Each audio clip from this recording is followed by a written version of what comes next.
Episode 41 to 50। अध्याय 41। अध्याय 42। शत्रु अक्सर एक दूसरे के रास्ते में आ जाते हैं। अनुवादक 54,96,90,339। शिया यांग और विन शियाओचू को अभी अभी बैठने की जगह मिली थी। तभी कुछ लड़कियों ने उन्हें घेर लिया। शिया यांग ने उन्हें स्वाभाविक रूप से पहचान लिया और समूह का नेतृत्व उसकी जानी प्रतिद्वंदी किम फी एर कर रही थी। किम फी एर कभी विश्वविद्यालय की कैंटीन में नहीं दिखीं, इसलिए वह आज खास तौर पर उनके लिए ही आई होंगी। किम फी एर ने शिया यांग को देखते ही सबसे पहले कहा, अरे बाप रे, क्या ये हमारी मशहूर सोशलाइट नहीं है? शिया यांग, आप एक प्रतिष्ठित परिवार से आती हैं, आप इतनी नीच हरकत कैसे कर सकती हैं कि एक आदमी के पैसों पर जी रही हैं? क्या ऐसा इसलिए है क्योंकि आपके पिता ने दोबारा शादी कर ली है और अब उन्हें अपनी बेटी की परवाह नहीं है? किम फी एर और उनके साथी कैंपस में शान से घूमते रहे और जहां भी गए सबका ध्यान अपनी ओर आकर्षित किया। इसके अलावा किम फी एर ने जानबूझकर अपनी आवाज ऊंची की ताकि आसपास के लोग उत्सुक होकर उनकी ओर देखने लगें। शिया यांग के परिवार के बारे में बातें मनोरंजन जगत में किसी से छिपी नहीं थीं, लेकिन शिया यांग नहीं चाहती थी कि इन बातों का जिक्र हो। शिया यांग का चेहरा उतर गया था। किम फी एर, क्या तुम जानबूझकर झगड़ा मोल ले रही हो? किम फी एर ने कहा, शिया यांग, मुझे इस बात में कोई दिलचस्पी नहीं है कि तुम किसी पुरुष के सहारे जी रही हो। मैं आज यहाँ सिर्फ एक बात की पुष्टि करने आई हूँ, क्या तुम और प्रिंस सचमुच डेटिंग कर रहे हो या तुम दोनों एक दूसरे को धोखा दे रहे हो? क्या प्रिंस को पता है कि गू किचेन तुम्हारा ख्याल रख रहा है? किम फी एर ने बार बार रखा शब्द का प्रयोग किया, जिससे ये बेहद अप्रिय प्रतीत हुआ। आसपास खड़े लोग आश्चर्य से हौंफने लगे।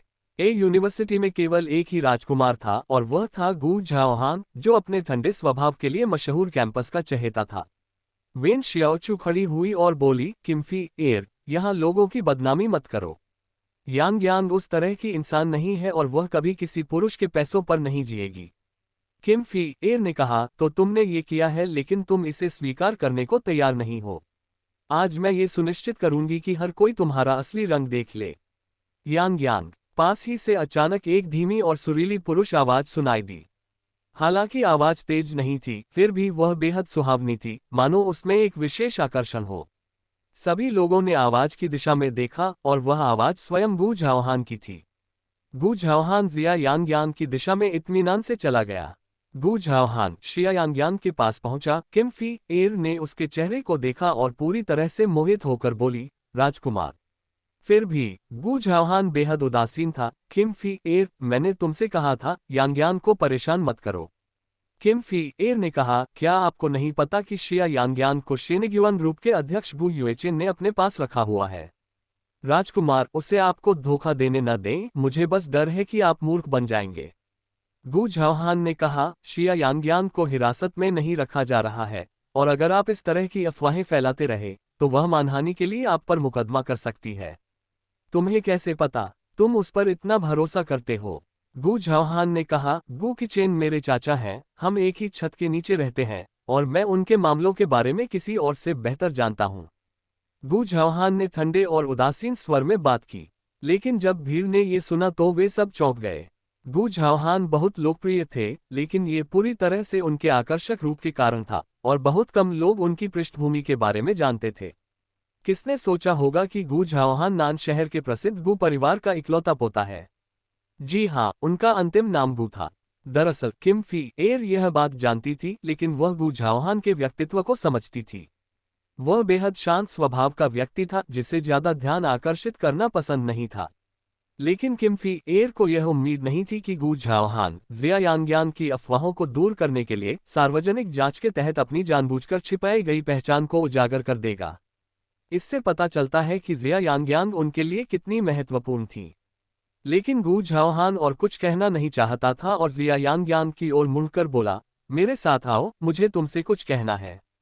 जिया यांग ने गू झाओहान का पीछा किया। किम फी एर द्वारा मचाए गए इस हंगामे के बाद उसे कैद में रखे जाने की अफवाह शायद अब और कोई परेशानी नहीं खड़ी करेगी। हालांकि ऐसा लगता है कि उसके और गू झाओहान के बीच का रिश्ता एक बार फिर चर्चा का विषय बन जाएगा। विश्वविद्यालय में गू झाओहान की लोकप्रियता समाज में गू किचेन की लोकप्रियता के बराबर थी। शिया यांग ने आह भरी। वह सचमुच गपशप का चुंबक थी। जैसे ही वे विश्वविद्यालय के कैफेटेरिया से बाहर निकले, जिया यांगयांग ने आगे चल रहे व्यक्ति को पुकारा, गु जाओहान, वास्तव में आपको मुझसे कुछ कहना नहीं है ना? शिया यांगयांग को लगा कि गु जाओहान जानबूझकर उसे दूर ले जाकर उसकी मदद ही कर रहा था। हालांकि गु जाओहान ने पीछे मुड़कर उदासीन स्वर में कहा, दरअसल मैं करता हूं। शिया यांगयांग चौंक गई, यह क्या है? गु जाओहान ने कहा, मेरी माँ आपसे मिलना चाहती है। अध्याय 42, अध्याय 43। 10 साल पहले उसने एक अंगूठी चुराए और उसे जिया यांगयांग को दे दी। अनुवादक 54,96,90,339। शिया यांगयांग अब और भी ज्यादा उलझन में पड़ गई। तुम्हारी माँ मुझसे मिलना चाहती है, क्यों? गु जाओहान की माँ गु मिंगजू भी अपने आप में एक अनोखी शख्सियत थी। युवावस्था में ही वे फिल्म स्टार बन गईं और 18 साल की उम्र में ही प्रसिद्धि हासिल कर ली। कहा जाता है कि उन्होंने सर्वश्रेष्ठ अभिनेत्री का पुरस्कार भी जीता था। कई लोग उनकी प्रशंसा करते थे, लेकिन लोकप्रियता के चरम पर पहुंचते ही मिंगजू ने अचानक मनोरंजन जगत से संन्यास लेने की घोषणा कर दी। बाद में उन्होंने एक अमेरिकी मूल के चीनी व्यक्ति से शादी की और उनके एक बेटे गु जाओहान का जन्म हुआ। हालांकि 3 साल से भी कम समय में उनका तलाक हो गया। उनके बारे में कई अफवाहें थीं और यह कहा जाता था कि मिंगजू के पूर्व पति शी जियाचिन थे, जो एशिया के सबसे अमीर आदमी थे। मिंगजू एक फैशन आइकन भी थीं। चीन लौटने के बाद उन्होंने एक फैशन डिजाइन कंपनी खोली और अब उन्हें फैशन जगत में एक आदर्श माना जाता था। वह अक्सर हाई एंड फैशन पत्रिकाओं के कवर पेज पर नजर आती थीं। अचानक ऐसे व्यक्ति से मिलने के लिए कहे जाने पर जिया यांगयांग असमंजस में थी और थोड़ी डरी हुई भी थी। लेकिन गु जाओहान का चेहरा अजीब तरह से लाल हो गया।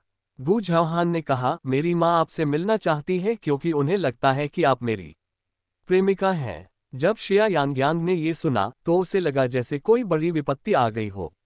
इस तरह की अफवाहें स्कूल में तो रोज की बात थीं, लेकिन ये गु परिवार तक कैसे पहुंच गईं? शिया यांगयांग ने कहा, आपने मेरे लिए इसे स्पष्ट क्यों नहीं किया? अगर आप सीधे सीधे इनकार कर देते तो क्या ये ठीक नहीं होता? गु जाओहान ने जिया यांगयांग की ओर देखा। मैंने इससे इनकार किया था, लेकिन उसने विश्वास नहीं किया क्योंकि तुम पहली लड़की थी जिसे मैं घर लेकर आया था। शिया यांगयांग को अचानक याद आया। गु शेंग्युआन की जन्मदिन पार्टी के दौरान गु जाओहान ने ये कहकर उसकी मदद की थी कि उसने उसे आमंत्रित किया है। यहाँ तक कि बूढ़े गुरु गु की आंखों में भी उन्हें देखकर कुछ अस्पष्टता झलक रही थी। उस समय से ही कोई गलतफहमी रही होगी। शिया यांगयांग को सचमुच लग रहा था कि वह पीली नदी में कूदकर भी अपना नाम साफ नहीं कर पाएगी। वह किसी भी कीमत पर गु मिंगजू से नहीं मिल सकती थी, जो न केवल गु जाओहान की माँ थी, बल्कि गु की चेन की सगी बहन भी थी। अगर वे बाद में फिर से मिले तो ये बहुत ही अजीब स्थिति होगी। शिया यांगयांग ने तुरंत कहा, चूंकि आपने स्पष्ट नहीं किया, इसलिए आपको इसे फिर से समझाना चाहिए। अगर पहली बार में बात नहीं बनी तो 10वीं बार में जरूर बन जाएगी। हालांकि गु जाओहान ने अचानक कहा, क्या तुम सचमुच मुझसे कोई संबंध नहीं रखना चाहते? शिया यांगयांग स्तब्ध रह गई। गु जाओहान के चेहरे पर एक ठंडा भाव था और उसने कहा, अब मैं समझ गया। फिर वह मुड़कर चला गया और जिया यांगयांग को हवा में अकेला छोड़ दिया। इस बर्फीले स्वभाव वाले गु के साथ क्या हो रहा है? वह सचमुच अप्रत्याशित है। शिया यांगयांग ने इस बात को दिल पर नहीं लिया। उसने अभी तक दोपहर का खाना नहीं खाया था, इसलिए उसने स्कूल के बाहर स्थित स्नैक स्ट्रीट पर जाकर बीफ नूडल्स खाने का फैसला किया। अप्रत्याशित रूप से जब वह स्कूल के गेट पर पहुंची तो उसने दूर से एक जानी पहचानी फरारी कार देखी। ये लू हाउटियन की कार थी, जो 3 साल पहले लू झेंगहाई ने उनके 20वें जन्मदिन पर उन्हें उपहार में दी थी। लू हाउटियन कार के बगल में खड़े होकर सिगरेट पी रहे थे। शिया यांगयांग को नहीं पता था कि उन्होंने सिगरेट पीना कब शुरू किया था। जाहिर है लू हाउटियन ने भी जिया यांगयांग को देख लिया था। उनकी निगाहें मिली और जिया यांगयांग को आश्चर्यजनक रूप से शांति का अनुभव हुआ। खुद शिया यांगयांग को भी यह अजीब लगा। अब इस युवक को देखकर वह न तो क्रोधित थी और न ही उत्तेजित। ऐसा लग रहा था मानो उस घाव पर एक पतली पपड़ी जम गई हो जिससे कभी खून बहा था। हालांकि दर्द अभी भी बहुत था। शिया यांगयांग जानती थी कि समय के साथ यह ठीक हो जाएगा। लू हाउटियन ने अपनी सिगरेट बुझा दी थी और अब वह उसकी ओर चल रहा था। शिया यांगयांग वहीं खड़ी रही और उसे धीरे धीरे करीब आते हुए देखती रही। अचानक उसे अपने बचपन की याद आ गई। 13 साल के लू हाउटियन ने अचानक हीरे की अंगूठी निकाली और शिया यांगयांग को शादी का प्रस्ताव दिया। उस समय वे युवा और भोले भाले थे, बिल्कुल बचपन के प्रेमियों की तरह। जिया यांगयांग ने खुशी खुशी स्वीकार कर लिया। बाद में उसे पता चला कि लू हाओटिन ने जो अंगूठी चुराई थी वह उसकी मां की लाखों डॉलर की सगाई की अंगूठी थी। उसने अपने परिवार से झूठ बोला था और कहा था कि इसे एक चोर ने चुरा लिया है। जब सच्चाई सामने आई तो उसने हठपूर्वक ये बताने से इनकार कर दिया कि वह अंगूठी कहाँ गई है। लू परिवार ने मान लिया कि उसने अंगूठी को पैसों के लिए बेच दिया था ताकि वह बेहिसाब खर्च कर सके और उन्होंने लू हाओटियन को उसके इस कृत्य के लिए कड़ी सजा दी। बाद में उन्हें पता चला कि उस छोटे बदमाश ने अंगूठी चुराकर शिया यांगयांग को देने के लिए रखी थी। अध्याय 43, अध्याय 44, जिया यांगयांग और शेंगयुआन के राष्ट्रपति गु किचेन के बीच संबंध। अनुवादक 54,96,90,339। अतीत की यादें वे कल की ही तरह लगती हैं, फिर भी ऐसा लगता है मानो एक सहस्राब्दी बीत गई हो। लू हाओटिन पहले ही जिया यांगयांग के पास जा चुका था। उसने कहा, यांगयांग, मुझे तुम्हारी बहुत याद आती है। उसके सामने वाली व्यक्ति का वजन कम लग रहा था। शिया यांगयांग ने कहा, युवा स्वामी लू, अब मेरा आपसे कोई लेना देना नहीं है, कृपया अपना सम्मान करें। लू हाओटिन ने शिया यांगयांग का हाथ पकड़ने के लिए हाथ बढ़ाया। यांगयांग, मुझे पता है कि तुम मुझसे नफरत करती हो, लेकिन मुझे आखिरी बार माफ कर दो, ठीक है? यांगयांग, मैं तुमसे प्यार करता हूं, मैं तुम्हारे बिना नहीं रह सकता। शिया यांगयांग ने बस एक कदम पीछे हटकर लू हाओटिन की ओर देखा और कहा, लू हाओटिन, बात यहां तक पहुंच गई है, अब हमारा फिर से मिलना नामुमकिन है। गोंग जुएर गर्भवती है। तुम्हें एक पुरुष होने के नाते जिम्मेदारी निभानी चाहिए और मुझे परेशान करना बंद करना चाहिए। हमारे बीच जो कुछ भी था वह सब खत्म हो चुका है। लू हाओटिन की आंखों में थोड़ी सी पीड़ा झलक उठी। शिया यांगयांग जाना चाहती थी, लेकिन लू हाओटिन ने अचानक कहा, जुएर का गर्भधारण पूरी तरह से एक संयोग था। उसने मुझे बहकाया। यांगयांग, मैं तुमसे विनती करता हूं कि मुझे नजरअंदाज मत करो, ठीक है? क्या तुम जानती हो कि पिछले कुछ दिनों से मेरा दिल कितना टूटा हुआ है? लू हाओटिन के अंतिम शब्द एक ऐसे लड़के के लहजे में थे जो नखरे दिखा रहा हो। ये लू हाओटिन की आम चालों में से एक थी। अतीत में जब भी उसने उसे गुस्सा दिलाया होता तो वह एक बच्चे की तरह व्यवहार करता था, हालांकि वह उससे कई साल बड़ा था। लेकिन जिया यांगयांग हमेशा से कोमल हृदय की थी और अतीत में उसे हमेशा माफ करती रही। लेकिन इस बार शिया यांगयांग को गुस्सा आ गया। लू हाओटिन, क्या तुम थोड़ा समझदार हो सकते हो? तुम अब बच्चे नहीं हो। क्या तुम्हें हालात की गंभीरता समझ नहीं आई? क्या तुम्हें लगता है कि यह मामला सिर्फ माफी मांगने से सुलझ जाएगा? और लू हाओटिन, मैं अब पहले जैसी नहीं रही। हमारे बीच अब कुछ भी होने की कोई उम्मीद नहीं है, बिल्कुल भी नहीं। ये स्कूल का गेट था। दोपहर के समय यहाँ ज्यादा लोग नहीं थे, लेकिन निगाहें पहले से ही उनकी ओर मुड़ने लगी थीं। शिया यांगयांग मुड़ी और दौड़कर वापस स्कूल चली गई। लू हाओटिन उसके पीछे पीछे गया, लेकिन जिया यांगयांग झट से पास ही स्थित पुस्तकालय में गायब हो गई। वहां केवल छात्र पहचान पत्र वाले छात्रों को ही प्रवेश की अनुमति थी, इसलिए लू हाओटिन प्रवेश द्वार पर ही फंस गया। शिया यांगयांग ने बैठने के लिए एक कोना ढूंढा और खाली निगाहों से घूरने लगी। उसके विचारों में बस एक ही व्यक्ति था, गु किचेन। शिया यांगयांग अपने दिल में जानती थी, भले ही गोंग जुएर गर्भवती न हो, फिर भी उसके और लू हाओटिन के बीच कोई संभावना नहीं थी, क्योंकि अब उनके बीच गु किचेन था। इस समय जिया यांगयांग के मन में यह सवाल उठने लगा कि गु किचेन इस समय क्या कर रहा होगा। ठीक उसी क्षण शेनेग्युआन बिल्डिंग की 99वीं मंजिल पर सीईओ का कार्यालय है। कैजुअल कपड़ों में लिपटे एक युवक ने गु किचेन के चेहरे की ओर इशारा करते हुए जोर से कहा, तुम्हें क्या लगता है कि मुझे आहके को, जो देश के शीर्ष हैकरों में से एक है, यहाँ इसलिए बुलाया गया है क्योंकि शेनेग्युआन के गुप्त सिस्टम पर हमला हुआ था? तुम मुझे यहाँ तक सिर्फ एक कैंपस फोरम को हैक करने के लिए लाए हो। गु किचेन, क्या तुम मुझे कुछ ज्यादा ही नीचा नहीं दिखा रहे हो? गु किचेन के चेहरे पर कोई भाव नहीं था। उन्होंने धीरे से कलम उठाए और चेक पर हस्ताक्षर करते हुए उसे आगे बढ़ाया। 1 मिलियन काफी है। आहके ने अपना लैपटॉप पहले ही समेट लिया था। वह सीधा बैठ गया और गंभीरता से बोला, अरे हम एक दूसरे को इतने सालों से जानते हैं, ये छोटी सी बात मिनटों में सुलझ सकती है। हालांकि उन्होंने ऐसा कहा, लेकिन उन्होंने बिना किसी औपचारिकता के चेक को तुरंत अपनी जेब में रख लिया। 20 सेकंड से भी कम समय में आहके ने चुटकी बजाते हुए कहा, हो गया। ये तो बस एक छोटा सा फोरम है।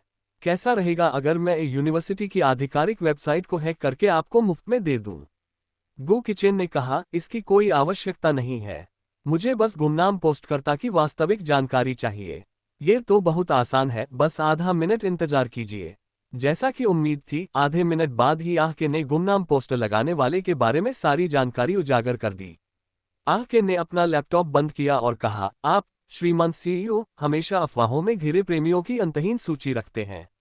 मैंने आपको कभी भी उनमें से किसी को गंभीरता से लेते हुए नहीं देखा, तो आप एक छोटे से कैंपस स्कैंडल से क्यों परेशान हो रहे हैं?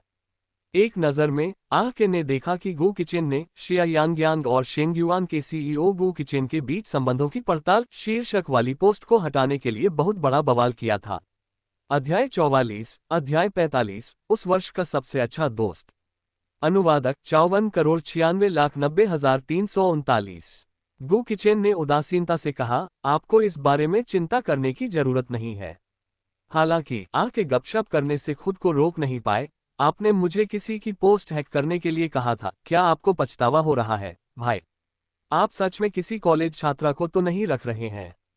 वैसे तो पुरुषों की शारीरिक जरूरतें होना स्वाभाविक है, भाई, आप यौन इच्छाओं की चरम उम्र में हैं। लेकिन अगर बहन बिनबिन को पता चला तो क्या उनका दिल नहीं टूट जाएगा? आह के बोलते ही गू किचेन ने अचानक ऊपर देखा, उसकी आंखों में एक सिहरन दौड़ गई। लगता है तुम्हारे पास बहुत खाली समय है, शायद मुझे तकनीकी विभाग में तुम्हारे लिए कोई पद दिलवाना चाहिए। आह के घबराकर बोला, बिल्कुल नहीं। मैं एक आज़ाद पंछी हूँ, मुझे सुबह 9 से शाम 5 बजे तक की नौकरी बिल्कुल पसंद नहीं। भाई, मैं जा रहा हूँ। जब भी तुम्हें मदद की ज़रूरत हो, मुझे फ़ोन करना याद रखना। मैं गारंटी देता हूँ कि मैं तुरंत वहाँ पहुँच जाऊँगा। बोलने के बाद आह के ने जल्दी से अपना कंप्यूटर उठाया और गू किचेन के कार्यालय से भाग गया। गू किचेन ने उस छात्र डेटा को घूर कर देखा जिसे आह के ने अभी अभी पोस्ट से हैक किया था। डेटा के नाम वाले भाग में गोंग जुए लिखा था। गू किचेन ने आधा मिनट सोचने के बाद पूरी फाइल शिया यांगयांग को भेज दी।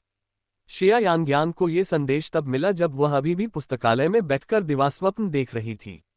उसने गू किचेन के संदेश को काफी देर तक देखा। उसे ऐसा लग रहा था जैसे उसके दिल को बार बार किसी कुंद चाकू से पीसा जा रहा हो। संयोगवश उसी समय गोंग जुएर ने उसे एक संदेश भेजा। गोंग जुएर, क्या हाउटियन आपसे मिलने आया है? जिया यांगयांग ने कोई जवाब नहीं दिया। कुछ देर बाद गोंग जुएर ने एक और संदेश भेजा, मैं आपसे विनती करती हूँ, क्या आप कृपया हाउटियन को परेशान करना बंद कर सकते हैं? संदेश पढ़ते ही जिया यांगयांग गुस्से से आग बबूला हो गई। तुरंत ही जिया यांगयांग ने एक संदेश भेजा, क्या तुमने मेरे रखे जाने की अफवाह कैंपस में फैलाई थी? गोंग जुएर ने तुरंत जवाब दिया, नहीं, भले ही हाल ही में हमारे बीच मतभेद रहे हों, फिर भी तुम मेरे दिल में मेरी सबसे अच्छी दोस्त हो। उन शब्दों को देखकर शिया यांगयांग को बेहद मतली महसूस हुई। शिया यांगयांग ने तुरंत गू किचेन द्वारा भेजी गई जानकारी को आगे भेज दिया। गोंग जुएर की ओर से काफी देर तक कोई जवाब नहीं आया। कुछ घंटे बीतने के बाद देर शाम को जिया यांगयांग को अचानक गोंग जुएर से एक संदेश मिला, कल दोपहर 3 बजे किनपिन जूनियर हाई स्कूल के मैदान में मुझसे मिलो। अब समय आ गया है कि हम अपने बीच के मामलों को सुलझा लें। अगले दिन सप्ताहांत था, जिया यांगयांग की कोई क्लास नहीं थी और वह देर तक सोती रही। शिया यांगयांग ने शुरू में इस मुलाकात को मनाने की योजना नहीं बनाई थी, लेकिन चूंकि उसकी और लू हाउटियन की तस्वीरें अभी भी गोंग जुएर के पास थीं, इसलिए उसे उन्हें वापस लेना पड़ा। इसके अलावा जिया यांगयांग ये भी जानना चाहता था कि गोंग जुएर का मामलों को सुलझाने से क्या तात्पर्य था। दोपहर 3 बजे जिया यांगयांग समय पर किनपिन जूनियर हाई स्कूल के मैदान में पहुंच गई। किनपिन जूनियर हाई स्कूल उनका और गोंग जुएर का पूर्व विद्यालय था। वह गोंग जुएर से प्रथम वर्ष में मिली थी और उन्होंने 3 साल तक एक ही डेस्क साझा की थी। बीते दिनों की यादों ने जिया यांगयांग के लिए ये सोचना असहनीय बना दिया कि उसने वास्तव में उस बेचारी, सताई हुई लड़की की परवाह की थी जो अब इस हालत में पहुंच गई है। गोंग जुएर पहले ही पहुंच चुकी थी। आज गोंग जुएर ने एक लंबा सफेद स्वेटर पहना था जिसमें वह बेहद खूबसूरत लग रही थी। वह उस बदसूरत बत्तख जैसी बिल्कुल नहीं थी जिसका किनपिन में रहने के दौरान उपहास किया जाता था, और वह गोंग जुएर भी नहीं थी जिसे जिया यांगयांग जानता था। शिया यांगयांग को देखते ही गोंग जुएर सीधे उसकी ओर चल पड़ी। गोंग जुएर ने कहा, यांगयांग, मुझे आपसे इतनी समय की पाबंदी की उम्मीद नहीं थी। शिया यांगयांग ने जवाब दिया, आपने मुझे आज मिलने के लिए क्यों कहा? गोंग जुएर ने कहा, यांगयांग, क्या आप स्कूल का दौरा नहीं करना चाहते? हम बहुत समय से यहाँ वापस नहीं आए हैं। ये कहने के बाद गोंग जुएर मुड़ गई। शिया यांगयांग एक पल के लिए हिचकिचाए, फिर उसके पीछे पीछे चली गई। वे दोनों अपनी पुरानी कक्षा 1 में गए। उस दिन स्कूल में छुट्टी थी, लेकिन आश्चर्यजनक रूप से कक्षा का दरवाजा खुला हुआ था। गोंद जुएर एक कुर्सी पर बैठ गई और अपनी उंगली से मेज को छूने लगी। यांग यांग, इधर आओ, देखो। इतने सालों बाद भी यह मेज वैसी ही है, इस पर तुम्हारे उकेरे हुए निशान भी अभी तक मौजूद हैं। शिया यांगयांग चलकर पास आए। वह सचमुच देख सकती थी कि यह उनकी पुरानी मेज थी। मेज के कोने में छोटे अक्षरों में लिखा था, शिया यांगयांग और गोंद जुएर हमेशा के लिए सबसे अच्छी दोस्त हैं। शिया यांगयांग को याद आया कि उसने एक गर्मी की दोपहर में कंपास की नोक का उपयोग करके इसे उकेरा था। उस समय गोंद जुएर को तंग किया जा रहा था। उसने अपना सिर मेज पर रख दिया और रोने लगी, कहने लगी कि उसका कोई दोस्त नहीं है और कोई उसे पसंद नहीं करता। तब जिया यांगयांग ने कहा कि वह उसकी दोस्त बनेगी और हमेशा उसे पसंद करेगी। तो शिया यांगयांग ने वह वाक्य डेस्क पर उकेरा था। अब जब वह उस बात को याद करती है तो उसे केवल दिल दहला देने वाला दर्द महसूस होता है। गोंद जुएर सोच में डूबी हुई उस वाक्य पर उंगलियां फेरने लगी। यांगयांग, क्या तुम जानती हो, तुम पहली ऐसी इंसान थी जिसने मुझे सचमुच दोस्त माना। क्या तुम जानती हो कि मैं तब कितनी खुश थी। मुझे सच में विश्वास था कि हम हमेशा के लिए सबसे अच्छे दोस्त बन सकते हैं। अध्याय 45, अध्याय 46। आप जैसे तेजस्वी व्यक्ति से दोस्ती करके मुझे भी ऐसा लगता है जैसे मैं चमक रहा हूँ। अनुवादक 54,96,90,339। शिया यांगयांग चुप रही। हालांकि गोंद जुएर ने आगे कहा, उस समय मेरी नजरों में तुम एक खूबसूरत हंस की तरह थी, पूर्णता की मिसाल। कक्षा में हर कोई, लड़के और लड़कियां, तुम्हें बहुत पसंद करते थे। काश मैं तुम्हारी थोड़ी सी भी काबिल होती। गोंद जुएर को अचानक कुछ याद आया। मिडिल स्कूल के वो 3 साल मेरी जिंदगी के सबसे खुशनुमा साल थे और ये सब तुम्हारी वजह से था, शिया यांगयांग। पहली बार मुझे लगा कि मैं सिर्फ एक बदसूरत बत्तख नहीं हूं। तुम्हारे जैसी तेजस्वी इंसान से दोस्ती करना मेरे लिए सौभाग्य की बात थी। मुझे सच में विश्वास हो गया था कि एक दिन मैं भी तुम्हारी तरह चमक सकूंगी। शिया यांगयांग ने पलटवार करते हुए कहा, लेकिन तुमने मुझे कभी सच्चा दोस्त नहीं माना। गोंद जुएर ने आपत्ति जताते हुए कहा, नहीं, मैं सचमुच तुम्हें अपना सबसे अच्छा दोस्त मानती थी। क्या तुम्हें वह इच्छा पेटी याद है जिसे हमने तीसरे मैग्नोलिया के पेड़ के नीचे दफनाया था? क्या तुम उसे फिर से देखना चाहोगी? बेशक, शिया यांगयांग को याद था। हमारे मिडिल स्कूल के ग्रेजुएशन समारोह में ये विश बॉक्स काफी चलन में थे, खासकर युवा जोड़ों के बीच। शिया यांगयांग ने चुपके से एक डिब्बा खरीदा था और गोंद जुएर के साथ मिलकर उन्होंने एक मनोकामना मांगी, उसे डिब्बे में रखा और स्कूल के मैदान के किनारे लगे तीसरे मैग्नोलिया पेड़ के नीचे दबा दिया। उन्होंने वादा किया कि वे 10 साल बाद उसे खोलेंगे। गोंद जुएर को वही पेड़ मिल गया। उसने एक पत्थर से मिट्टी खोदी और पुरानी मनोकामना पेटी बरामद की। डिब्बा जंग से ढका हुआ था। शिया यांगयांग का दिल ऐसे दुख रहा था मानो उसे यातना दी जा रही हो। उन दिनों की मासूम खुशी इतनी स्पष्टता से फिर से उभर आई थी। गोंद जुएर ने पहले ही डिब्बा खोल दिया था और अंदर की सभी चीजें, जिनमें 2 नोट भी शामिल थे, अभी भी सुरक्षित थीं। गोंद जुएर ने सबसे पहले जिया यांगयांग का नाम रखा, जिस पर लिखा था, मैं जुएर के साथ दुनिया के व्यंजनों का पता लगाना और उनका आनंद लेना चाहती हूँ और हमेशा के लिए सबसे अच्छी दोस्त बनी रहना चाहती हूँ। गोंद जुएर ने नोट पढ़ते हुए मुस्कुराते हुए कहा, यांगयांग, मैं इससे बहुत प्रभावित हुई हूँ। शिया यांगयांग आगे बढ़ी और उससे नोट लेते हुए बोली, ये तो बस बचकाना भोलापन था। फिर गोंद जुएर ने दूसरा नोट देते हुए कहा, क्या आप देखना चाहेंगे कि मैंने क्या कामना की थी? खुद को रोक न पाने के कारण जिया यांगयांग ने एक नजर चुरा ली। इसमें लिखा था, मैं अपनी सबसे अच्छी दोस्त यांगयांग के लिए शाश्वत सुख और आनंद की कामना करता हूँ। शिया यांगयांग के दिल को ऐसा लगा जैसे किसी चीज से उसे चोट लगी हो। उसकी आंखों में आंसू भर आए, मानो किसी भी क्षण बह निकलेंगे। उसके भीतर कड़वाहट की लहर दौड़ गई। गोंद जुएर की लिखावट बेहद सुंदर थी और उसमें बचपन की मासूमियत झलकती थी। नोट के निचले दाहिने कोने में एक छोटा सा दिल भी बना हुआ था। जिया यांगयांग को अचानक तीव्र बेचैनी महसूस हुई। उसने अपने सामने मौजूद आकृति से पूछा, क्यों सब कुछ बदल गया? शिया यांगयांग को समझ नहीं आ रहा था कि कभी भोली भाली रही गोंद जुएर अब उसके साथ इतना बुरा बर्ताव क्यों कर रही है, उससे प्रतिस्पर्धा क्यों कर रही है, उसे दुर्भावनापूर्ण तरीके से फंसा रही है और उसके खिलाफ साजिश रच रही है। इतनी प्यारी दोस्ती कब इस भयानक बुरे सपने में बदल गई? गोंद जुएर खड़ी हुई और उसने घोषणा की, हाओटियन की वजह से। गोंद जुएर ने आगे कहा, मेरे पीछे आओ। शिया यांगयांग गोंग जुएर के इरादों से अनभिज्ञ होकर उसके पीछे पीछे चल रही थी। अंततः गोंग जुएर जिया यांगयांग को स्कूल के मैदान में बास्केटबॉल के दर्शक दीर्घा तक ले गई। वे धीरे धीरे सीढ़ियां चढ़ते गए और अंत में सबसे ऊपर पहुंचकर रुक गए। ये स्थान सबसे ऊंचा था और यहां से पूरे स्कूल परिसर का सबसे अच्छा दृश्य दिखाई देता था। पहले जिया यांगयांग गोंग जुएर को यहां लू हाओटियन को फुटबॉल खेलते देखने के लिए लाया करती थी। मिडिल स्कूल में वापस आने के बाद भले ही लू हाओटियन बगल के हाई स्कूल में था, फिर भी उसे स्कूल के बाद अपने दोस्तों को यहां फुटबॉल खेलने के लिए लाना अच्छा लगता था। बेशक ये सब जिया यांगयांग की वजह से हुआ था। उस समय लू हाओटियन जिया यांगयांग को एक छोटी राजकुमारी की तरह लाड़ प्यार करता था। जब भी लू हाओटियन का खेल खत्म होता, शिया यांगयांग उसे पानी पिलाने नीचे आती थी और उसके सभी दोस्त उसे जानते थे। लू हाओटियन बिना किसी झिझक के उसे अपनी पत्नी कहता था। जब वे मैदान पर हंसते खेलते थे तब गोंग जुएर दर्शक दीर्घा में खड़ी होकर उन्हें दूर से देखती रहती थी। अध्याय 46। अध्याय 47। आधी रात के बाद सिंड्रेला अपने मूल रूप में लौट आती है।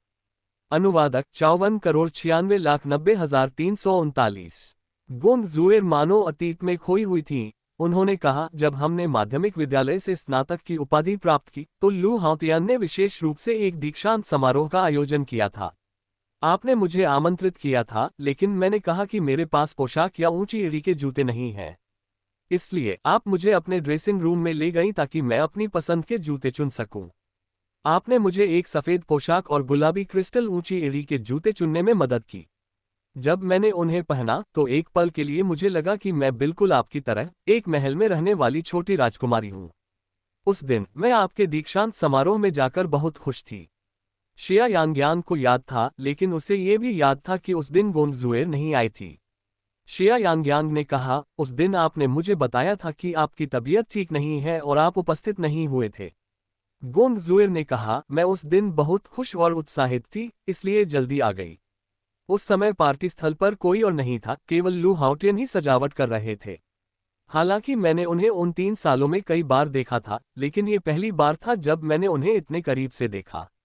उन्होंने सूट पहना हुआ था और वे किसी परीक्षा के सफेद घोड़े पर सवार राजकुमार की तरह लग रहे थे। शिया यांगयांग ने कहा, तो इसीलिए तुम्हें उससे पहली नजर में प्यार हो गया और तुमने हमारी दोस्ती को धोखा दिया। तुमने उसके करीब आने के लिए मेरा इस्तेमाल किया है ना? गोंग जुएर हंसते हुए बोली, क्या आपको पता है कि लू हाओटियन ने मुझसे सबसे पहली बात क्या कही थी? शिया यांगयांग चुप रही। गोंग जुएर ने कहा, जब उसने मुझे देखा तो वह मेरी ओर आया। मुझे उस समय अपनी धड़कन और उत्सुकता याद है। मैं जानती थी कि वह तुम्हारा प्रेमी है और मेरे मन में कोई गलत इरादा नहीं था। मैंने सोचा, मैं तुम्हारी सबसे अच्छी दोस्त हूँ, कम से कम मैं खुद को उसकी दोस्त तो मान सकती हूँ, है ना? लेकिन जब वह मेरे पास आया तो उसने भौहें चढ़ाई, मुझे ऊपर से नीचे तक देखा और पूछा, तुम यांगयांग के कपड़े और जूते क्यों पहने हो? उस समय गोंग जुएर थोड़ी शर्मिंदा हुई और उसका चेहरा लाल हो गया। यांगयांग ने ये मुझे उधार दिए थे। बिना किसी झिझक के लू हाओटियन ने कहा, क्या तुम भिखारी हो? क्या तुम्हारे पास पहनने के लिए अपने कपड़े नहीं हैं? ये जूते मैंने यांगयांग के लिए स्नातक की उपाधि पर उपहार के रूप में 2 महीने काम करके खरीदे हैं। क्या तुम्हें लगता है कि तुम इन्हें पहनने के लायक हो? गोंग जुएर को आज भी उस अपमान का गहरा एहसास याद है। गोंग जुएर ने कहा, शिया यांगयांग, क्या तुम जानती हो कि कैसा लगता है? यह ऐसा है जैसे सिंड्रेला का जादू आधी रात को खत्म हो जाने के बाद एक बदसूरत मेढक में बदल जाना। उस पल मुझे एहसास हुआ कि हम दोनों अलग अलग दुनिया में रहते हैं। तुम बादलों में रहती थी जबकि मैं कीचड़ और दलदल में। भले ही तुम कभी कभार मुझसे संपर्क करती थी, लेकिन इससे मुझे अपनी कमियां और भी स्पष्ट रूप से दिखाई देती थीं। तभी मैंने कसम खाई कि एक दिन मैं उन बादलों की चोटी पर चढ़ूंगी। और मैंने ऐसा किया। गोंग जुएर की आंखों में जीत का भाव झलक रहा था। क्या आप कल्पना कर सकते हैं कि मुझे कैसा लगा जब लू हाओटियन, जिसने कभी मुझे नीचा दिखाया था, मेरे बगल में पसीने से तरबतर लेटा हुआ था? यह एक बड़ी संतुष्टि थी। मुझे लगा जैसे अतीत के सभी अपमानों का प्रायश्चित हो गया हो। मैं तो उसे पाने वाली पहली महिला भी थी। शिया यांगयांग ने कहा, रुको, मुझे नहीं पता कि हाओटियन ने उस समय तुमसे क्या कहा था, लेकिन फिर भी ये तुम्हारे आज के स्वरूप का कोई बहाना नहीं है। तुम दूसरों की राय की बहुत परवाह करते हो और तिरस्कार से बहुत डरते हो। लेकिन गरीबी चाहे जो भी हो, आत्मा की स्वतंत्रता दूसरों के निर्णयों और विचारों से कहीं अधिक महत्वपूर्ण है। शिया यांगयांग, तुम इसे इतनी सरलता से इसलिए कह रही हो क्योंकि तुम्हारा जीवन हमेशा सुखमय रहा है और तुमने कभी कठिनाई का सामना नहीं किया है। क्या तुम्हें पता है कि जब तुम स्कूल की फीस नहीं दे पाती हो तो शिक्षक रोज तुम्हारे घर आते हैं तो कैसा लगता है? क्या तुमने कई दिन ऐसे कपड़े पहनकर बिताए हैं जिन पर पैच लगे हो जबकि तुम्हारे सभी सहपाठी चमक दमक वाले कपड़े पहनकर लिमिटेड एडिशन स्पोर्ट्स शूज की चर्चा करते रहते थे? क्या तुमने पूरा सेमेस्टर सिर्फ सादा पानी और एक उबला हुआ बन खाकर बिताया है? तुमने ये सब कभी नहीं झेला है, इसलिए तुम्हें मुझे आंकने का कोई अधिकार नहीं है। अध्याय 47, अध्याय 48, उसकी दुर्भावना पागल कर देने वाली है। अनुवादक 54,96,90,339। शिया यांगयांग ने कहा, शायद मैंने इन चीजों का अनुभव नहीं किया है, लेकिन मैं इतना जरूर जानती हूं कि अगर मेरे पास कुछ भी न होता तो भी मैं ऐसे काम नहीं करती। गोंग जुएर ने ठंडी आवाज में कहा, शिया यांगयांग, जाहिर है मैं तुम्हारे जितनी कुलीन नहीं हूं, लेकिन तुम इस बात से इनकार नहीं कर सकते कि मेरे सफल होने की संभावना ज्यादा है। हम जैसे लोगों के लिए जो गरीबी में पले बड़े हैं, दयालुता सिर्फ एक हथियार है जिस पर लोग अत्याचार करते हैं। ये सबसे बेकार चीज है, वरना मैं लू हाओटियन के साथ कैसे खड़ी हो पाती, कैसे किसी अमीर परिवार में शादी कर पाती और अपनी मनचाही चीजें हासिल कर पाती। शिया यांगयांग को अचानक बहुत ऊब महसूस होने लगी। शिया यांगयांग ने कहा, मुझे अब आपसे और कुछ नहीं कहना है। आपके अपने मूल्य हैं, यह अक्षम्य नहीं है, लेकिन हमारे रास्ते अलग अलग हैं। भविष्य में आप अपने चौड़े रास्ते पर चलेंगे और मैं अपने लकड़ी के पुल पर। मैं कामना करती हूं कि आपका विवाह शीघ्र ही किसी समृद्ध परिवार में हो और आप एक फीनिक्स की तरह प्रखर बने। लेकिन गोंग जुएर हंसते हुए बोली, हालांकि यांगयांग, मुझे अमीर परिवार में शादी करने के लिए तुम्हारी मदद की जरूरत है। शिया यांगयांग ने कहा, मेरे पास वह क्षमता नहीं है। क्या तुम पहले से ही लू हाओटियन के बच्चे से गर्भवती नहीं हो? गोंग जुएर ने कहा, ये बच्ची मुझे लू परिवार के घर में प्रवेश तो दिला सकती है, लेकिन हाओटियन का दिल जीतने के लिए काफी नहीं है। जब वह तुम पर से पूरी तरह से उम्मीद खो देगा तभी शायद वह मुझे सच में देखेगा। यांगयांग, मैंने तुमसे कहा था, मैंने तुम्हें आज यहाँ इसलिए बुलाया था ताकि बात खत्म हो जाए। मुझे दोष मत देना, अगर किसी को दोष देना ही है तो खुद को दोष दो क्योंकि तुम बहुत बेवकूफ थे। शिया यांगयांग ने अभी तक कोई प्रतिक्रिया नहीं दी है। अचानक गोंग जुएर पीछे की ओर गिर पड़ी। वे दोनों एक बास्केटबॉल कोर्ट के दर्शक दीर्घा में बैठे थे। उनके बगल में सीढ़ियां थीं। गोंग जुएर अचानक पीछे की ओर झुकी और सीढ़ियों पर धड़ाम से गिर पड़ी। चीखते हुए गोंग जुएर सीढ़ियों से नीचे लुढ़क गई। सब कुछ इतनी अचानक हुआ कि शिया यांगयांग को समझ ही नहीं आया कि क्या हो रहा है। जब गोंग जुएर जमीन पर गिर पड़ी तो वह चीखने लगी, मेरे बच्चे, जिया यांगयांग, तुमने मेरे बच्चे को क्यों मार डाला, मेरे बच्चे को। शिया यांगयांग को एक बुरी आशंका हुई। दरअसल दूर से उसने एक आकृति को उनकी ओर दौड़ते हुए देखा। वह लू हाओटियन था। गोंग जुएर पेट पर हाथ रखकर जमीन पर लौट रही थी। उसका सफेद स्वेटर खून से लथपथ था। वह लगातार रोते हुए बोली, यांगयांग, तुमने मेरे बच्चे को क्यों मारना चाहा, तुमने मेरे बच्चे को क्यों मारना चाहा। शिया यांगयांग कांपते हुए वहीं खड़ी रही, लेकिन उसका दिमाग असाधारण रूप से स्पष्ट था। अंततः उसे समझ आ गया कि गोंग जुएर का अंत करने का क्या मतलब था। उसने लू हाओटियन को यहाँ बुलाने का इंतजाम किया होगा, समय और स्थान का चुनाव किया होगा, सिर्फ उसे ये दृश्य दिखाने के लिए। गोंग जुएर की साजिशें भयावह हैं, लेकिन जिया यांगयांग ने इसकी कभी कल्पना भी नहीं की होगी। वह अपने अजन्मे बच्चे को कीमत के तौर पर इस्तेमाल करेगी, जो सरासर क्रूरता है। लू हाओटियन पहले ही दौड़कर आ चुका था। गोंग जुएर का चेहरा भूत की तरह पीला पड़ गया था। उसके चेहरे पर आंसुओं के निशान थे और हाथों पर खून लगा था।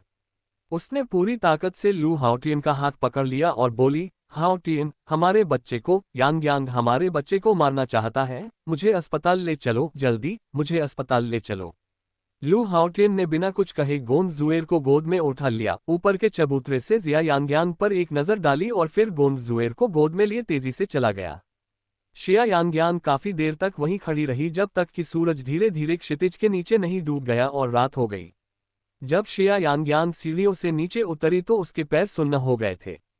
अंततः जिया यांगयांग को रुयान अस्पताल ले जाया गया। किंगपिंग मिडिल स्कूल के सबसे नजदीक रुयान अस्पताल था। लू हाओटियन ने गोंग जुएर को वहीं ले जाया होगा। अध्याय 48, अध्याय 49, मेरे बच्चे की हत्या जिया यांगयांग ने की थी। अनुवादक 54,96,90,339।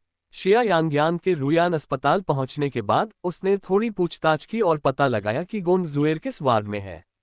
जिया यांग्यांग ऊपर चला गया। किसी कारणवश जिया यांग्यांग इस समय असामान्य रूप से शांत महसूस कर रही थी। उसे खुद भी यकीन नहीं था कि वह यहाँ क्यों है। वार्ड का दरवाजा खुला था। अंदर से दिल दहला देने वाली चीखें सुनाई दे रही थीं। जब शिया यांग्यांग दरवाजे पर खड़ी थी तो उसने न केवल गोंद जुएर और लू हाउटियन को देखा बल्कि पूरे लू परिवार को भी देखा।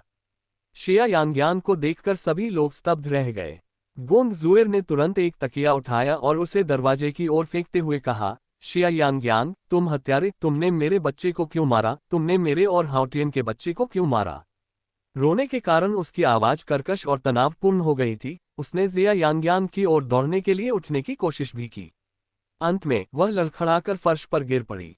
श्रीमती लू जू शिनरू आगे बढ़ी और बोली, आपको शांत होने की जरूरत है। खुद को देखिए, आप पूरी तरह से अस्त व्यस्त हैं।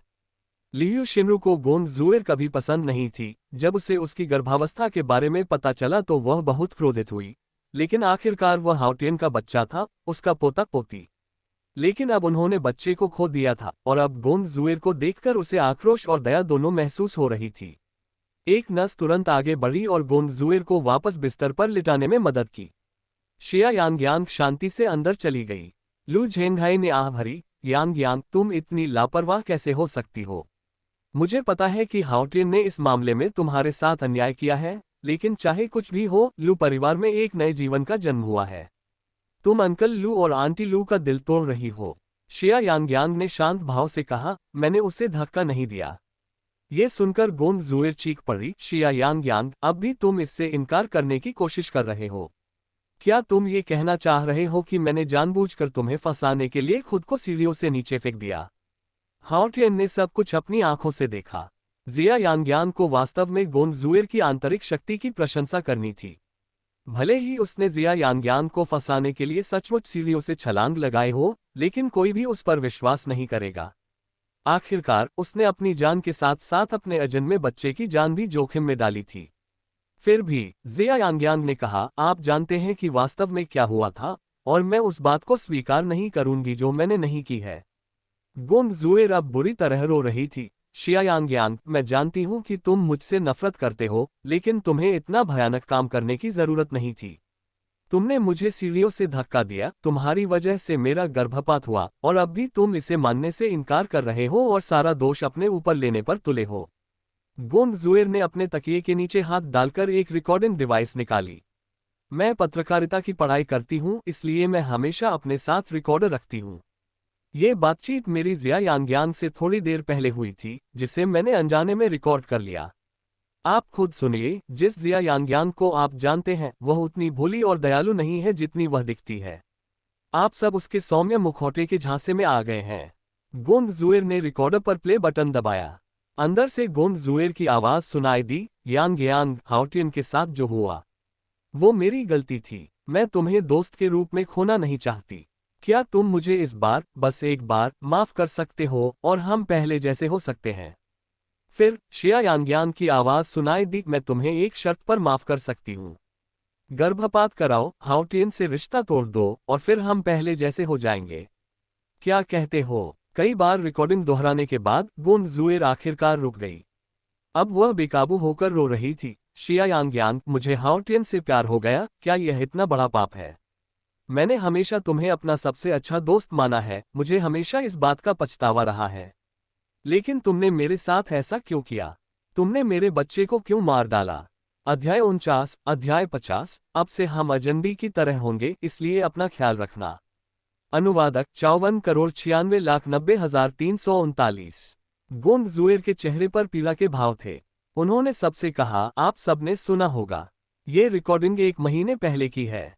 शिया यांग्यांग लंबे समय से मेरी गर्भ गिराने की योजना बना रही थी, लेकिन मैंने कभी नहीं सोचा था कि वह इतनी घिनौनी हरकत करेगी। शिया यांग्यांग, तुम इतनी निर्दयी कैसे हो सकती हो? तुम हत्यारी हो। एक ही दिन में दूसरी बार शिया यांग्यांग का शरीर अनियंत्रित रूप से कांपने लगा। यह एक ऐसी सिहरन थी जो उसके दिल की गहराइयों से उभरी थी। दरअसल रिकॉर्डिंग में वे शब्द शिया यांग्यांग ने ही बोले थे, लेकिन उस समय वह गोंद जुएर के इरादे जानती थी। उसने ऐसा सिर्फ गोंद जुएर की जिद से छुटकारा पाने के लिए किया था। लेकिन जिया यांग्यांग को यह उम्मीद नहीं थी कि गोंग जुएर पहले से ही तैयार थी। शायद गोंग जुएर को पहले से ही इसका अंदाजा था। शिया यांग्यांग को लगा कि उसके सामने खड़ा व्यक्ति बहुत डरावना है। वह कुछ कहना चाहती थी, लेकिन ऐसा लगा जैसे उसके गले में कुछ अटक गया हो और वह एक शब्द भी नहीं बोल पाए। लू झेंगहे और लियू शिनरू ने जिया यांग्यांग को हैरानी और निराशा भरी निगाहों से देखा। अस्पताल के कमरे में गोंग जुएर की चीखें गूंज रही थीं। वह लगातार सिसकते हुए बोली, मेरे बच्चे, शिया यांग्यांग, तुमने हाओटियन और मेरे बच्चे को क्यों मार डाला? शिया यांग्यांग, मैं तुम्हें नहीं छोड़ूंगी। मैं तुम्हें इसकी कीमत चुकाने पर मजबूर कर दूंगी, तुम हत्यारे।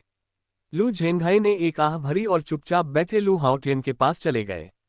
आखिरकार यह मामला तुम्हारी वजह से ही शुरू हुआ। अब तुम क्या करने की योजना बना रहे हो? लू झेंगहे ने पूछा। इस पूरी घटना के दौरान लू हाओटियन ने जिया यांग्यांग की तरफ देखा तक नहीं था। आखिरकार इसी क्षण उसने कहा, मैं जुएर से सगाई करूंगा। लू हाओटियन की प्रतिक्रिया ने सभी को चौंका दिया। लियू शिनरू ने सबसे पहले असहमति व्यक्त करते हुए कहा, क्या तुम्हारा दिमाग खराब हो गया है? बच्चा तो चला गया और तुम अब भी उससे सगाई करना चाहते हो? हमारा लू परिवार फैंग शहर के प्रतिष्ठित कुलीन परिवारों में से एक है। तुम्हारा विवाह किसी योग्य साथी से होना चाहिए, न कि जल्दबाजी में चुने गए किसी व्यक्ति से। लू हाओटियन ने गंभीरता से कहा, मैं जल्द से जल्द जुएर से सगाई कर लूंगा और फिर विदेश में पढ़ाई करूंगा। क्या आप हमेशा से नहीं चाहती थी कि मैं अमेरिका में बिजनेस मैनेजमेंट की पढ़ाई करूं? मैं जुएर को भी अपने साथ ले जाऊंगा। लू हाओटियन दृढ़ निश्चयी था। ऐसा रूप उसने अपने बेटे में पहले कभी नहीं देखा था। ऐसा लग रहा था मानो उसने सारी उम्मीदें खो दी हों। शायद इसका कारण उसका दिल टूटना था। आखिरकार उसने अपना बच्चा खो दिया था और इस घटना का सूत्रधार जिया यांग्यांग था, वह लड़की जिससे लू हाओटियन बचपन से प्यार करता था। शिया यांग्यांग को नहीं पता था कि वह अस्पताल से कैसे निकली। बाहर निकलते ही उसे ऐसा लगा जैसे वह चलती फिरती लाश हो। उसे लू हाओटियन के आखिरी शब्द याद आए, शिया यांग्यांग, अब से मैं तुम्हारा कोई ऋणी नहीं हूं और जुएर भी तुम्हारा कोई ऋणी नहीं है। अब से हम अजनबी होंगे। अपना ख्याल रखना। उसने इसे जाहिर नहीं किया, लेकिन उसका दिल असहनीय था। लू हाओटियन के बयान समाप्त होने के बाद जिया यांग्यांग चली गई। उसके चेहरे पर कोई भाव नहीं था। उसका दिल जोर से धड़क रहा था, जिससे वह सुन्न पड़ गई थी। जैसे ही वह बाहर निकली, उसका फोन बज उठा। ये गू किचेन का फोन था, लेकिन जिया यांग्यांग इसका जवाब नहीं देना चाहती थी। शिया यांग्यांग बिना किसी उद्देश्य के इधर उधर भटक रही थी। उसे अपनी मंजिल का पता नहीं था। अंत में वह एक पार्क में रुक गई।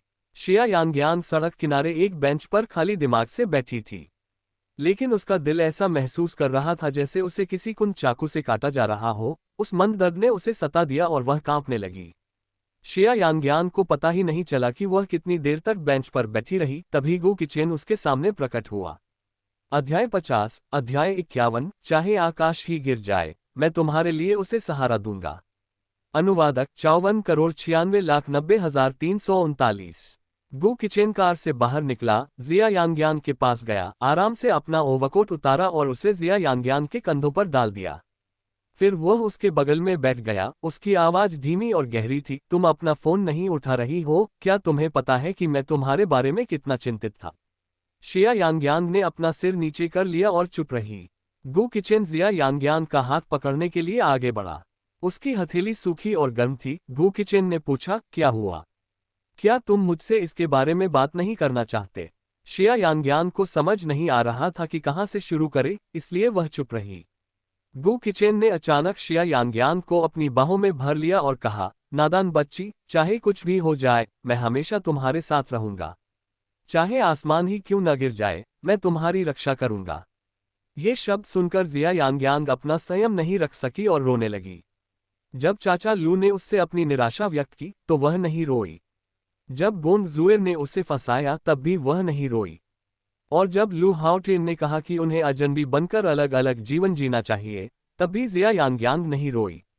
लेकिन जब गू किचेन ने कहा कि वह उसके लिए आकाश को थाम लेगा, तो वह ऐसे रोई जैसे उसकी दुनिया ही ढह गई हो। गू किचेन थोड़ा चौंक गया। उसने बच्चे को दिलासा देते हुए उसकी पीठ थपथपाई और लगातार उससे पूछता रहा कि क्या हुआ था। शिया यांग्यांग काफी देर तक रोती रही। फिर हिचकी लेते हुए उसने गू किचेन को सब कुछ बता दिया। गू किचेन की भौहें तन गईं। शिया यांगयांग ने कहा, मैंने उसे धक्का नहीं दिया, मुझे इस बात की परवाह नहीं है कि उसने मुझे फंसाया, लेकिन मुझे इस बात का दुख है कि मेरी वजह से एक निर्दोष जीवन इस दुनिया में नहीं आ सका। गु किचेन ने कहा, शिया यांगयांग, किसी और की गलती के लिए खुद को दंडित करना सबसे मूर्खतापूर्ण काम है। वह निर्दयी है, खुद को भी नहीं बख्शती। परेशान मत हो, इसे मुझ पर छोड़ दो। मैं तुम्हारी बेगुनाही साबित करने का मौका ढूंढ लूंगा। शिया यांगयांग अचानक रोना बंद कर दिया, गु किचेन की ओर देखा और पूछा, क्या तुम मुझ पर विश्वास करते हो? गु किचेन की आवाज गहरी और गंभीर थी, बेशक मैं आप पर विश्वास करता हूँ। क्यों? इसका कोई कारण नहीं है। किसी कारणवश गु किचेन की बातें सुनने के बाद जिया यांगयांग को अब उतना गुस्सा नहीं आया। गु किचेन ने कहा, कुछ समय के लिए गोंद जुएर से दूर रहो, बाकी सब मुझ पर छोड़ दो। मुझ पर भरोसा रखो, मैं ये सुनिश्चित करूंगा कि उसे अपने कर्मों का फल भुगतना पड़े। चाहे गु किचेन उसे सिर्फ दिलासा दे रहा हो या नहीं, जिया यांगयांग को अंदर से गर्माहट महसूस हुई। शिया यांगयांग ने सिर हिलाया। गु किचेन ने कहा, चलो घर चलते हैं। तुम्हें क्या चाहिए? घर पहुंचकर मैं तुम्हारे लिए पका दूंगा। गु किचेन का लहजा किसी बच्चे को फुसलाने जैसा था, ठीक वैसे ही जैसे कोई बच्चे को मिठाई देकर फुसलाता है। शिया यांगयांग ने पहली बार बिना झिझक के कहा, मुझे ब्रेस्ट पोर्क चाहिए। गु किचेन हंसते हुए बोला, तो मैं तुम्हारे लिए ब्रेस्ट पोर्क बनाऊंगा। शिया यांगयांग को उम्मीद नहीं थी कि गु किचेन को सच में ब्रेस्ट पोर्क बनाना आता होगा, और यह इतना स्वादिष्ट था कि मानो किसी शेफ द्वारा बनाया गया हो। शिया यांगयांग ने जल्दबाजी में 10 से अधिक टुकड़े खा लिए, लगभग जरूरत से ज्यादा खाने की हद तक। दूसरी ओर गु किचेन ने अपने भोजन को हाथ भी नहीं लगाया, वह बस हल्की सी मुस्कान के साथ वहीं बैठा रहा और जिया यांगयांग को देखता रहा जो दिल खोलकर खाना खा रहा था। अंत में अपने पेट पर हाथ फेरते हुए जिया यांगयांग ने पूछा, तुम्हें धीमी आंच पर सुअर का मांस पकाना कैसे आता है? गु किचेन, क्या ऐसा कुछ है जो तुम नहीं कर सकते? शिया यांगयांग की आंखों में स्पष्ट रूप से प्रशंसा झलक रही थी, जिससे गु किचेन काफी प्रसन्न हुए। हल्की मुस्कान के साथ गु किचेन ने पूछा, क्या अब आपका पेट भर गया है? शिया यांगयांग ने जोर से सिर हिलाया। क्या अब आपको थोड़ा बेहतर लग रहा है? शिया यांगयांग ने फिर उत्साह से सिर हिलाते हुए कहा, इस दुनिया में एक कटोरी धीमी आंच पर पकाए गए सुअर के मांस से सब कुछ ठीक हो सकता है। अगर इससे भी फायदा नहीं हुआ तो 2 कटोरी से हो जाएगा। गु किचेन ने हंसते हुए उसे छोटी सी खाने की शौकीन कहा। फिर उसने निर्देश दिया, जाओ बर्तन धो लो। शिया यांगयांग स्वाभाविक रूप से बर्तन साफ करने के लिए उठी, लेकिन कुछ कदम चलने के बाद वह अचानक पीछे मुड़ी और पूछा, तुम बर्तन क्यों नहीं धो रही हो? क्या उसे उसका हौसला नहीं बढ़ाना चाहिए था? वह उससे घर के काम क्यों करवा रहा है? गु किचेन ने बस इतना ही जवाब दिया, क्या आपने कभी किसी मास्टर शेफ को बर्तन धोते देखा है? शिया यांगयांग को उसकी दलीलें काफी तर्कसंगत लगीं। वह मुड़ी और बर्तन धोने के लिए रसोई में चली गई। शिया यांगयांग अब भी परेशान थी। गोंद जुएर के सीढ़ियों से गिरने और उसके सफेद कपड़ों पर खून के धब्बे लगने की तस्वीर बार बार उसके दिमाग में घूम रही थी। हालांकि कुछ न करने से बेहतर था कि कुछ करने को हो। आगे की कहानी सुनाने के लिए VM स्टोरी वर्ल्ड को सब्सक्राइब करो।